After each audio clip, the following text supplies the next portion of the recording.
Здрасти, в това видео ще задаме въпроси на ChatGPT, за да видим как ще отговоря. Ако мога да помогна.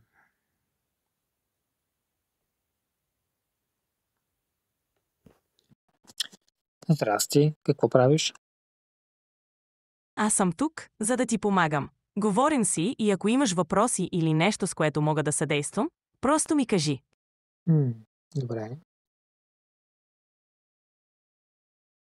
Радвам се да ве чуя. Ако имаш нужда от нещо или просто искаш да поговорим, аз съм насреща. Как е времето днес?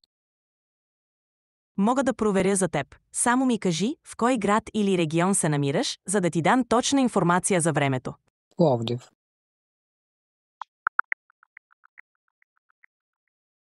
В момента в Пловдив е облачно с температура около 16 градуса по Целзий. Прогнозата за днес предвижда превалявания с максимална температура 17 градуса и минимална 9 градуса. В неделя Окей, благодаря. няма защо. Ако имаш още въпроси, не се колебай да попиташ. Приятен ден! Чакай. Кой е президента на България? Към май 2025 година президент на България е Румен Радев. Ако има нещо друго, с което мога да помогна, не се колебай да питаш. Можеш ли да ми запазиш билет за Шри-Ланка? Шри-Ланка е островна държава в Южна Азия, известна с красивите си плажове, богата култура и история. Столицата на Шри-Ланка е Коломбо, а официалният език е сингалски. Страната е популярна с разнообразието от флора и фауна. Това е много яко. Може... Шри-Ланка Окей, изчакай малко. Можеш ли да запазиш билет за Шри-Ланка? не мога да запазвам или управлявам резервации, но мога да ти помагна с информация как да го направиш. Ако имаш нужда от съвет или информация, не се колебай да попиташ. Добре, окей. Ако имаш други въпроси или нужда от помощ, съм тук. Какъв филм би препоръчал днес в киното? Ако обичаш филм, мога да ти препоръчам няколко различни жанра. Ако обичаш екшън, може би ще ти хареса нещо като Мисията невъзможна. Ако предпочиташ нещо по-спокойно, може да опиташ романтична комедия. Какъв жанр те интересува? Я ми кажи, знаеш ли кои са най-добрите филми за 2025 до сега?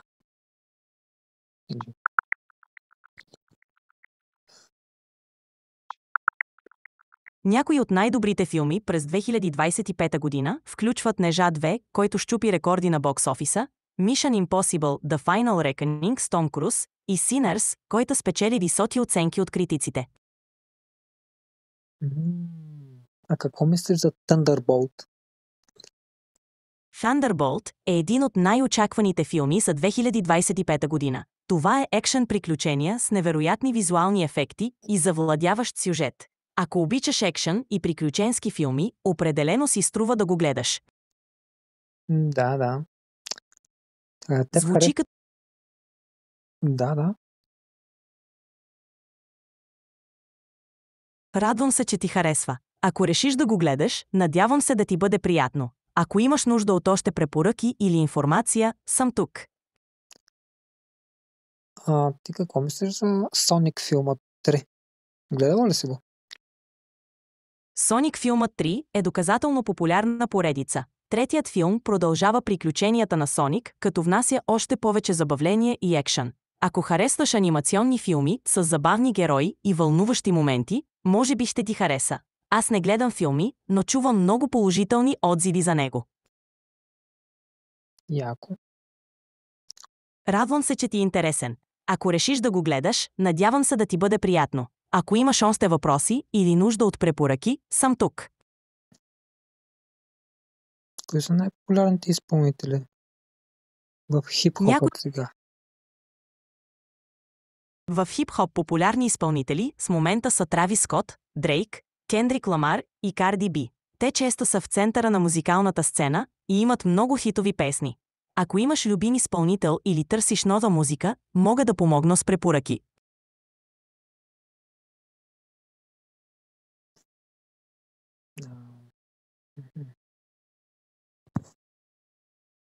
Някои от най-популярните небодели телефони включват iPhone 5. Кой е най-скъпият телефон в света?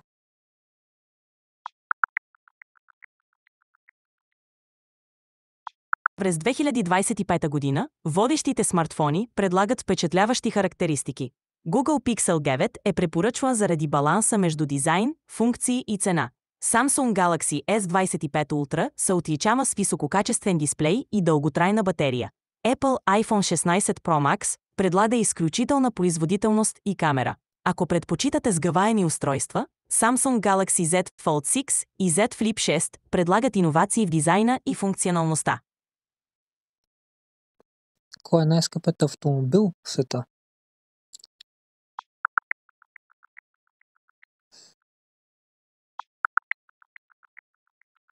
През 2025 година Kia EV3 беше обявена за най-добрата кола в света, благодарение на своя пробег от до 605 км. В същото време... Кой е най-скъпият Кой е най-скъпият спортен автомобил в света?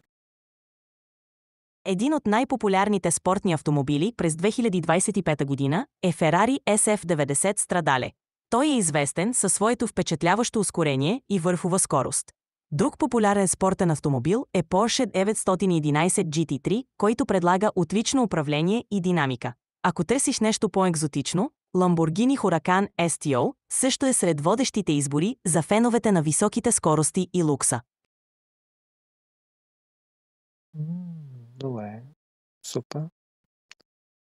Радвам се, че се интересуваш. Ако имаш още въпроси или нужда от съвет за нещо друго, не се колебай да попиташ.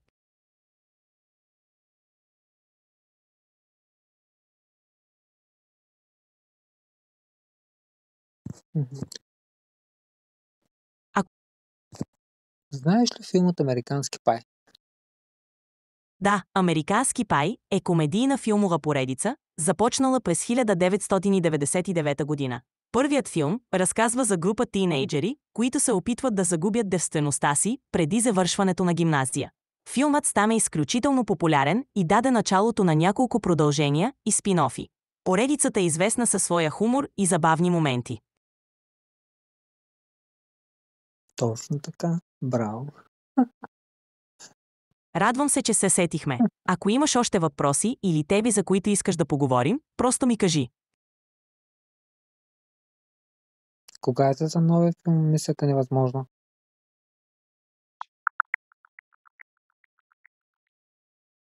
Mission Impossible – The Final Reckoning излиза на 23 май 2025 година в България. Том Круз отново играе Етън Хънт, а режисьор е Кристофър Маклори.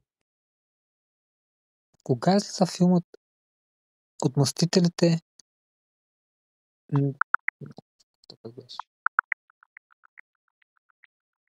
През 2025 година Marvel Studios планира да пусне филма Thunderbolts, който ще представи нова група герои, включително Елена Белова и Бъки Барнс. В края на филма...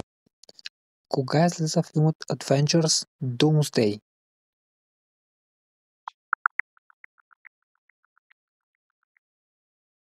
Avengers Doomsday ще излезе на 1 май 2025 година. Филмът ще събере герои като Тони Старк, Сю Сторм и професор Хикс, които ще се изправят срещу Доктор Дум.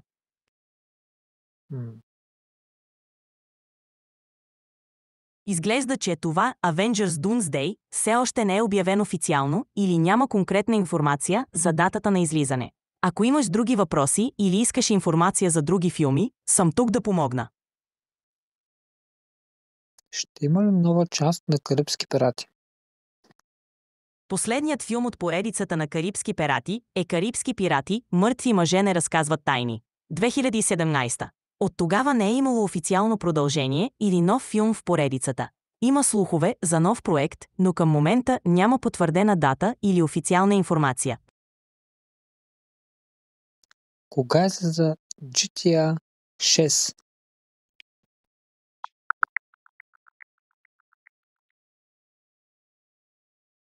Съжалявам, но достигнахте дневния лимит за разширена функция на гласов режим. Можете да преминете към стандартната, за да продължите да говорите. Мацката. What the fuck? Хора, както виждате, малко скучна работа, защото има някакъв лимит за задаването на въпроси, нали, за Wi-Fi. Добре, както е, определено явно има доста информация в ChatGPT. Мисля, че на някои, които им е полезно, могат да изтеглят приложението, да го използват. Имате някакъв дневен лимит, но все пак мисля, че доста въпроси може да се зададат, ако са по-важни, разбира се, говорим. Това беше просто като тест. Цялото видео, смисъл, идеята е като тест на приложението, но да, времето, което е безплатното да зададете въпроси, мисля, че е достатъчно, нали, ако ви интересуват нещо по-важно, някакви по-важни теми и по-важни въпроси искате да зададете на самото приложение, но като цяло тук може да продължите да пишете, мисля, че неограничено не са. Поне аз така мисля, че неограничено може да пишете колкото искате и каквито искате въпроси да задавате. И като цяло определено мисля, че приложението е интересно. Не мога да кажа кой знае какво силно мнение, но поне за това, което, нали, като тест направихме, мисля, че наистина е забавно. И готино, и интересно. И това е като цяло. Наистина мисля, че приложението определено е интересно някакси и може наистина да помогне по някаква дадена ситуация. Това като цяло. До скоро, маняци, и чао!